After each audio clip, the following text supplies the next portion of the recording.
All right, welcome back to another episode of Mediocre Painting with me, Wayne. And today we're going to be talking about the new Instant Color line from Scale75. And so far the reviews that I've seen have been mixed for this line, competing with Games Workshop's Contrast Paint line. And so they put out their own contrast version of their contrast primers, and this is called...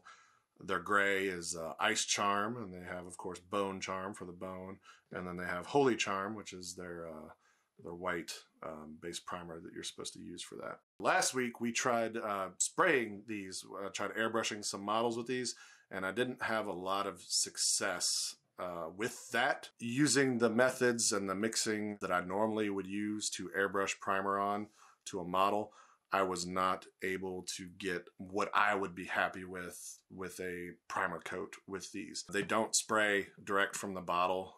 Somewhere online were saying that you could just direct spray these. They did not work like that for me at all. And using several ratios of thinning, we just weren't able to achieve great results with the airbrush. So far, we're in the boo category for these primers. But I'm not giving up yet.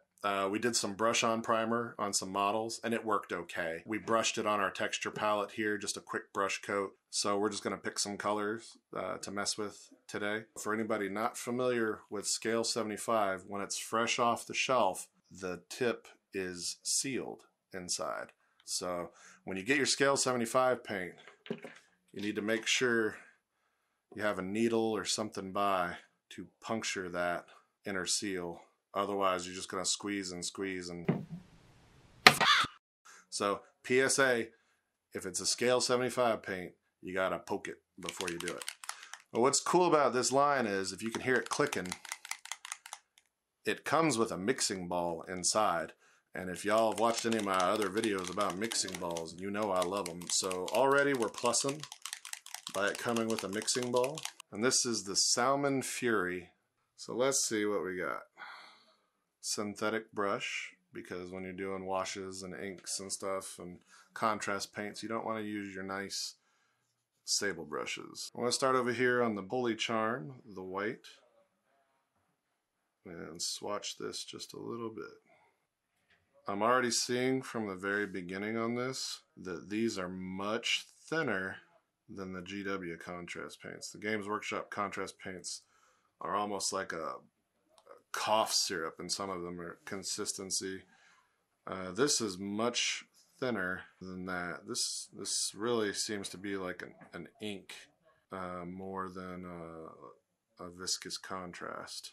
And you're like, well, Wayne, what can I tell from a flat thing on your camera? Well, I brought some fellas that we'd already experimented a little bit with on here. These have been sprayed with Games Workshop Gray Sear. So this is not the Scale75 primer. This is Games Workshop primer, because I wanted to see if people who, like most painters, we mix and match our paints in our line. So if somebody had some Gray Sear laying around, what this would look like. So we're gonna find out. All right. So that's one. I said that's one coat of Salmon Fury on this fella's scarf, and we'll give it a minute to dry, and we'll come back and see what it looks like. So the next one we're going to give a shot to is Shadow Black, and I assume this might be their equivalent of like Black Templar in the Games Workshop line. I mean, I could be totally ass off and wrong about that, but the colors are very similar to a lot of the GW colors that got put out. So I mean, if they're wanting to compete with that, then this would make sense.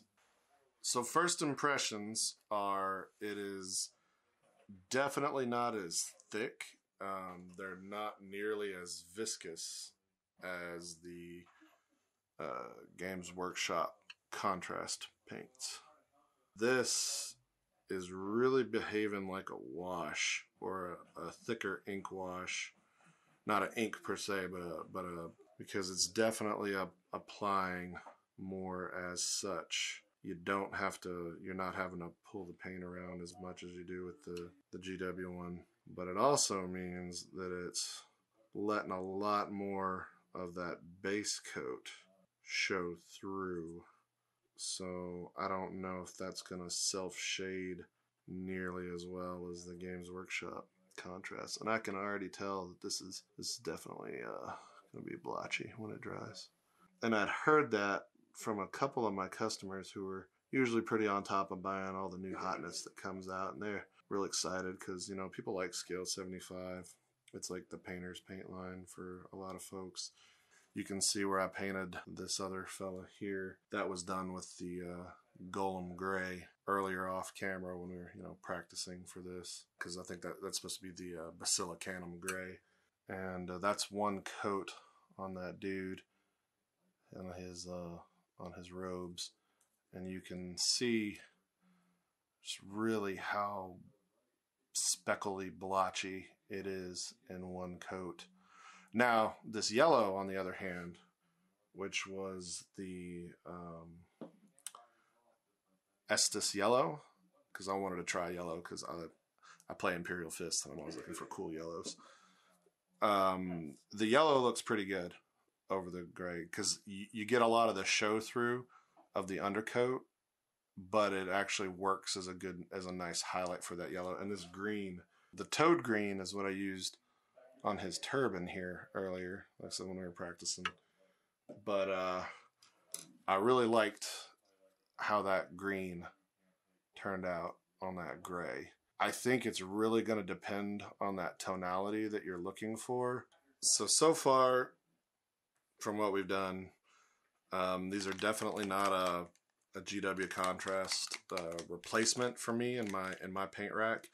They're a good complement for it, because I think these are more inks and washes than necessarily a good contrast paint, because they just don't work the same. I don't like GW, especially as a store owner, because they've been doing their best to hurt us, it seems, lately. That's a story for another time. I don't want to sound like a Games Workshop fanboy, but I don't think these are gonna be the contrast killers that some people thought they were. They just really got that right. So I want to try this Magic Blue. If you're like painting a competition level model, I can see these being some easy ways to like cheat your way around some techniques that might take longer. I mean, these are some great glazes because they're sheer enough that you could really get some cool effects out of them. But as far as a solution to fast painting an army, no. And this is Leviathan Blue, because we're trying to find an Aethermatic Blue equivalent, but I'm not having any luck so far. Yeah, this is definitely a green blue. Definitely some interesting colors that don't exist in the Games Workshop Contrast line, or anywhere else really, as far as being this consistency and this thin. So we're gonna try some browns. This is their Ogre Brown.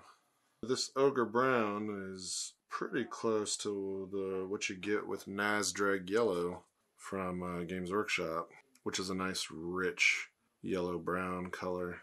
So that's nice right there. Okay, that's my favorite one so far. Let's see. How does it look on a robe? That's been the best one so far. We're going to try this Phoenix Egg, which I think is supposed to be almost like a skin tone. Okay. That could work.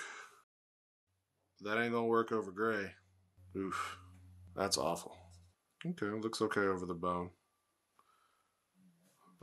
Looks best over the white so far. And we're going to do the Replenish Blue, which is a kind of a brighter blue. Yeah, there we go. Well, that's nice over the gray. Well, it looks really good over the bone.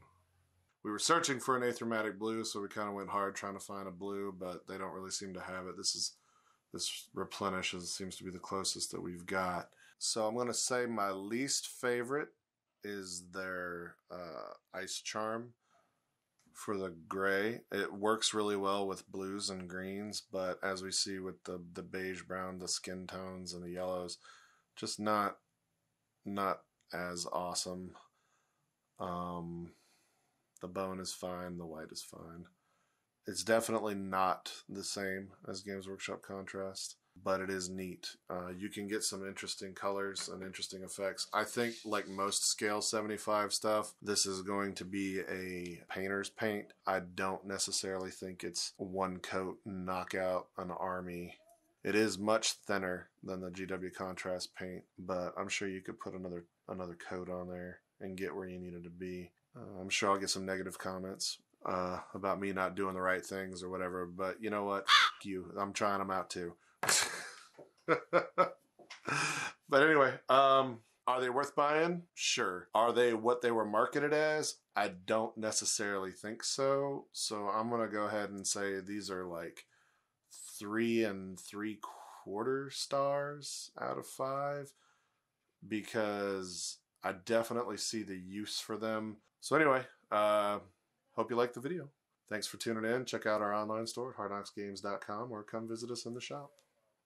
Bye.